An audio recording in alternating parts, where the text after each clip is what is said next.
Vietnam war में army के पास एक ऐसा केमिकल आ चुका था जिसको वो सोल्जर्स के जख्मों पर स्प्रे करते थे तो उनकी ब्लीडिंग फौरन बंद हो जाती थी, फिर चाहे जख्म कितना भी गहरा क्यों ना हो। और उस समय इस केमिकल ने हजारों लोगों की जान बचाई थी। आपको जानकर हैरानी होगी कि ये केमिकल आज हमारे घरों में भी मिल जाएगा। कई ऐसी चीजें जिन्हें हम अपनी डेली लाइफ में यूज तो करते हैं, लेकिन ये चीजें किसी मकसद से नहीं बल्कि गलती से इन्वेंट हो गई थी। तो चलिए जानते हैं, लेकिन इससे पहले अगर आप हमारे चैनल पर नए हैं तो चैनल को सब्सक्राइब जरूर कर देना। किसे पता था कि तलवार का एक वार दुनिया की सबसे फेमस सॉफ्ट ड्रिंक बनाकर छोड़ेगा। जी हाँ, 1865 में जब डॉक्टर पेम्बर्टन, जिन्हें अमेरिकन आर्मी ने लेफ्टिनेंट कर्नल का रैंक भी दिया था, वॉर के दौरान उनके सीने पर तलवार का एक वार लगा था और ये जख्म इतना दर्दनाक था कि डॉक्टर पेम्बर्टन ने मॉर्फिन का इस्तेमाल करना शुरू कर दिया। ये एक एडिक्टिव ड्रग है जो उस वक्त सिर्फ तब इस्तेमाल की जाती थी जब कोई भी मेडिसिन काम ना कर रही हो। डॉक्टर पेम्बर्टन का वो जख्म तो ठीक हो गया, लेकिन उन्हें तब तक मॉर्फिन की लत लग चुकी थी और वो इसे छोड़ना चाहते थे। उस वक्त अल्कोहल और कोकेन को खराब नहीं समझा जाता था और उसको कोई भी खरीद कर यूज कर सकता था। उन्होंने अपने लिए एक ऐसी मेडिसिन बनाई जिसमें कोला नट और डायमियाना प्लांट का रस मिलाया और उसके ऊपर कोकीन और अल्कोहल का मिक्सचर भी। ये एक अल्कोहलिक ड्रिंक के साथ साथ पेन किलर के तौर पर काम करती थी और जिसे लोगों ने पेम्बर्टन फ्रेंच वाइन कोका का नाम दिया। लेकिन 20 इयर्स के बाद 1886 में अल्कोहलिज्म कैंपेन चलाया गया जिसमें से अल्कोहल और कोकेन के खिलाफ एक लॉ पास हुआ और अब पेम्बर्टन को अपने फ्रेंच वाइन में से कोकेन और अल्कोहल को निकालना था। और इसका सोल्यूशन निकालने के लिए पेम्बर्टन डिफरेंट एक्सपेरिमेंट करते गए। उन्होंने कोकोनट्स और कोका के पत्तों से मिक्सचर से एक सिरप बनाया और वो इस सिरप को फार्मेसी के मालिक को टेस्ट करवाने ही वाले थे, लेकिन गलती से उन्होंने एक्सपेरिमेंट में सिरप के साथ साथ कार्बोनेटेड वाटर भी डाल दिया। फार्मेसी के मालिक को ये इतना अच्छा लगा कि उन्होंने पेम्बर्टन को इसे सर दर्द नहीं बल्कि रिफ्रेशिंग ड्रिंक के तौर पर बेचने को कहा, क्योंकि अब ये ड्रिंक कोका और कोका के लीफ से मिलाकर बनाई गई थी। इसी वजह से इसे कोका कोला का नाम देकर रिफ्रेशिंग ड्रिंक के तौर पर बेचा जाने लगा।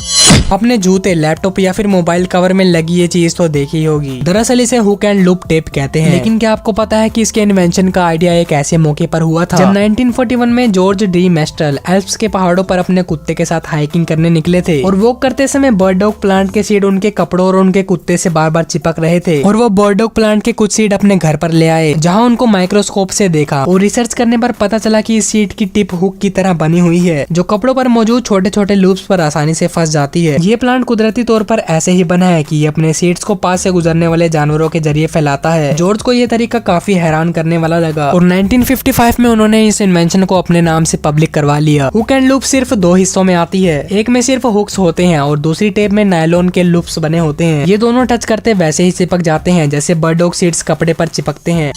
वियतनाम वॉर के दौरान एक ऐसा केमिकल था जिसने हजारों जख्मी सिपाहियों की जान बचाई थी और डॉक्टर फर्स्ट एड के तौर पर इस केमिकल को सिपाहियों के जख्मों पर स्प्रे करते थे जिससे जख्म फौरन सूख जाता था और ब्लीडिंग बंद हो जाती थी। ये केमिकल कोई और नहीं बल्कि सुपर ग्लू थी जो आज हर घर में मौजूद है। और सबसे इंटरेस्टिंग बात यह है कि सुपर ग्लू भी गलती से बन गई थी। दरअसल ये बात वर्ल्ड वॉर 2 के समय की है जब सोल्जर्स की सबसे बड़ी प्रॉब्लम ये थी कि जब वो गन से फायर करते थे तो निशाना ठीक जगह पर नहीं लगता था और इस प्रॉब्लम का सोल्यूशन निकालने के लिए यूएस आर्मी को एक ऐसे निशाने की जरूरत थी जो बिल्कुल साफ प्लास्टिक का बना हो और उसके बीच से सब कुछ आसानी से नजर आ सके। क्लियर प्लास्टिक को बनाने के लिए एक केमिकल इंजीनियर की टीम हायर की गई जिसमें डॉक्टर हैरी कोवर भी थे और ये केमिकल गन्स का निशाना बनाने में बिल्कुल भी काम नहीं आया। 9 इयर्स के बाद 1951 में डॉक्टर हैरी कोवर कंपनी में जॉब कर रहे थे जहाँ जेट इंजन की कैनोपी यानी उसके कवर बनाने के लिए कुछ एक्सपेरिमेंट्स किए जा रहे थे और इस मौके पर डॉक्टर हैरी कोवर ने एक बार फिर से सायानो एक्रिलेट को उनके सामने इंट्रोड्यूस करवाया, लेकिन इस बार भी इस केमिकल को हद से ज्यादा चिपकने की वजह से रिजेक्ट कर दिया गया और तभी उसी वक्त कोडक के किसी दूसरे केमिस्ट का रिफ्लेक्टोमीटर टूट गया था।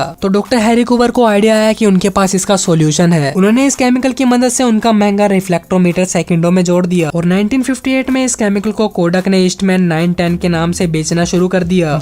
वर्ल्ड वॉर 2 से पहले घरों में हीटर की जगह कोयले का इस्तेमाल किया जाता था और इसी वजह से पूरे घर में काले धुएं की लहर चिपक जाती थी। तभी प्ले-डो को इन्वेंट किया गया जिसको इस्तेमाल करके कालक को हटाया जाता था। लेकिन वर्ल्ड वॉर 2 के बाद नेचुरल गैस को हीटर के तौर पर इस्तेमाल किया जाने लगा। नो एंड जोसेफ जिन्होंने ये प्ले-डो बनाई थी वो समझ चुके थे कि उनकी ये प्ले-डो अब किसी काम की नहीं है। लेकिन कुछ ईयर्स के बाद 1915 में उनकी बहन जो कि एक स्कूल टीचर थी वो प्ले-डो को अपने स्टूडेंट्स को चीजों के मॉडल बनाने के लिए दे रही थी और वहीं से नो एंड जोसेफ को आइडिया आया और उन्होंने रेनबो क्राफ्ट कंपनी रजिस्टर करवा के उसको बच्चों के खेलने के लिए बेचना शुरू कर दिया। पेसमेकर और पेनिसिलिन के अलावा मेडिकल इंडस्ट्री में ब्लड थिनर की इन्वेंशन भी गलती से हुई थी 1920 में, जब जानवरों में एक अजीब बीमारी नोटिस की गई। इस बीमारी में उनको इंटरनल ब्लीडिंग होने लगी, जिसके चलते हट्टे कट्टे जानवर भी मर जाते थे। रिसर्च से पता चला कि घास के ऊपर जम जाने वाले फंगस खाने की वजह से उनका ब्लड काफी पतला हो गया है। इस फंगस को डिटेल में समझा गया तो उसके अंदर एक खास केमिकल पाया गया जो असल में उनको काफी पतला कर देता था। इस केमिकल को बाद में वारफेन का नाम दिया गया, लेकिन इससे पहले ये हार्ट अटैक और स्ट्रोक पेशेंट्स को दिया जाता था और अगले 30 ईयर्स तक ये चूहे मारने की दवाई के तौर पर इस्तेमाल किया जाने लगा। और 1950 में वॉरफेन का इस्तेमाल इंसानों पर भी करने का फैसला किया गया। इस जान बचाने वाली मेडिसिन को जिन पेशेंट्स पर पहले इस्तेमाल किया गया उसमें यूएस प्रेसिडेंट डेविड आइजनहोवर भी शामिल थे, जिन्हें हार्ट अटैक हुआ था और वॉरफेन के इस्तेमाल से उनकी जान बच गई।